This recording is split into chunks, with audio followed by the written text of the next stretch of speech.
Hey y'all, this is B-Monk here, and I want to talk about a little game called Hollow Knight. All I can say is that this game is phenomenal, and one of the best Metroidvanias I've ever played, if not the best. It's an indie title made by a new developer named Team Cherry, and I would like to give a round of applause to them for the game. So the game Hollow Knight came out in February 24th? Well, I am more than late to the party, but where was I?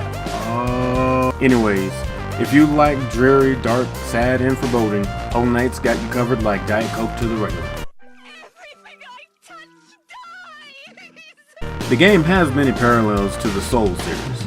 As you travel about, meet new people, and read item descriptions, you start to learn about how the desolated kingdom called Hallownest fell, where forces beyond the kingdom's understanding began to destroy what life remained. You play as a bug vessel thing with a sword weapon they call a nail, which seems fitting if a nail would to be equivalent to a blade for any insect. In the game, you do have to go around digging for the lore, which is reminiscent to the Souls series. There's even a game mechanic where you lose your currency whenever you die.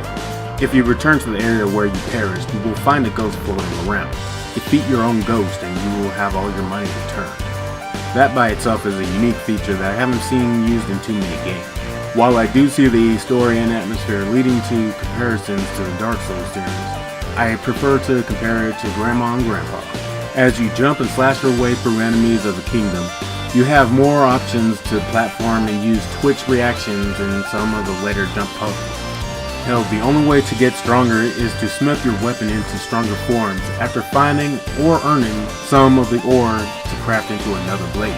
Just the way I see it, Souls was more patience and RPG oriented, while Hollow Knight feels more like a darker story was placed in a Castlevania game. But you don't level up either. P.S. A true 2D Dark Souls to me would have to be Sultan Sanctuary. I love everything about Hollow Knight. Its gameplay focuses more on platforming, even allowing you to do downward or upward strikes on enemies, and some spikes to make you bounce away. This can get hard to work around in the beginning, since you can knock yourself into another enemy or into spikes themselves. However, the game gives you a chance to stop that with a badge.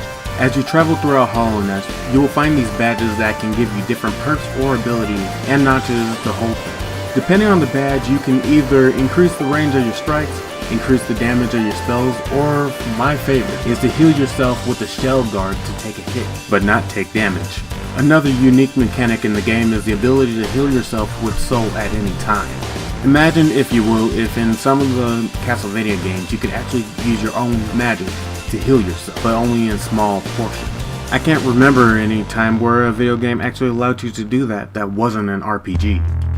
There are 40 badges in total, but depending on how useful you may find the badges, some may take up more than one notch, taking your combination of what you have equipped situational.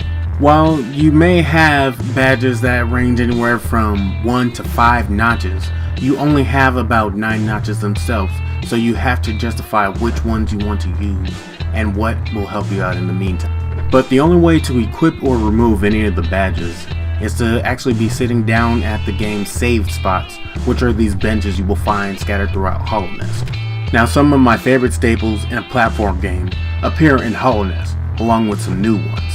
As you progress, you'll eventually gain a dash, ground, or air, a mantis claw to wall climb, a shadow dash that will allow you to go through some barriers and attacks without taking any damage, a double jump, and finally a super dash. The game has many other abilities with tight controls that make the gameplay tense but fun. The only ability that I actually have a gripe with is a floor slam that allows you to break through certain panels in the flooring and allow you to progress through the map. This move requires the use of some soul, and I just find it annoying whenever I find an area to use the actual slam, but I am low on soul, so I have to find an enemy to beat up first and get enough of the soul to smash the floor. But some of the enemies you encounter are able to actually rush you too quickly before you can defeat them, or even explode, taking out more health than anything bring you close to death's door. So you're forced to actually heal. That way you don't have to backtrack to the nearest bench and restart your entire journey from there. Not a big loss, but just more backtracking than wanted. The thing I love the most about the video game is the aesthetic. From the glowing particle effects or the mist and dust in the foreground and background, everything stands out crisp and clear and just seems so natural. The backgrounds are almost always breathtaking and leave you into nothing but a world of imagination where you can feel immersed into Hallownest itself. You and the NPCs in the game may have less details in the backgrounds, but that doesn't mean a lack of creativity, as effort is put into action more than looks. I know I have been purposely vague about the story, but I must leave it for everyone to discover. In playing Hollow Knight, it is better for you to discover some of the plot points for yourself and see how the world actually has formed. And unlike Souls, you won't have to reread every little detail and watch a few dozen YouTube videos just to get the lore. I may enjoy a little lore and mystery, but I love how Hollow Knight has a full cohesive story that you just need to give a little bit of thought so you can figure things out. And with many of the other questions that still need to be asked, there's DLC coming along the way that may give hints to what is going on. You can understand the lore in the story without the extra DLC, I'm quite sure, but there's still a few questions that need to be answered, especially about some of the other characters in the game. And I'm definitely looking forward to the DLC coming out for another character named Hornet. I have to give this game a 10 out of 10, and is currently available on Steam for about $15 unless there's a deal. I highly recommend this game for anyone who loves Metroidvania games as much as I do. This has to be one of the best I've ever played. And trust me, I've played a lot of Metroidvanias. Or Mega Man, don't judge, still platform. After 42 hours of playing the video game, I still can't get enough, but I'm staying away from it just so I can stop feeding my addiction. For now. Now, like I said before, if you want a 2D Dark Souls, I would have to recommend Salt and Sanctuary. It is definitely a game worth playing with all the faction building, skill trees, and even a leveling system with a dark lore that you have no idea what's going on as everything plays out. Also very annoying enemies that can actually go through your block. Fuck the unicorns. Now, if you want a little bit of Moe in your Castlevania, then I have to recommend Momodora Reverie Under the Moonlight. The game is a little bit on the short side, but honestly I still would have to recommend it because I've played it several times, and although it doesn't have too much of a deep lore like some of these other games, it still is something you can enjoy.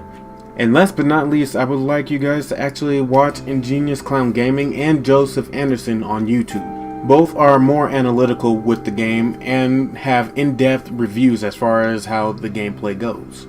AKA B-Monks the Noob, those guys are the vet. Either way, this is my first game review with some fan artwork just to spice it up.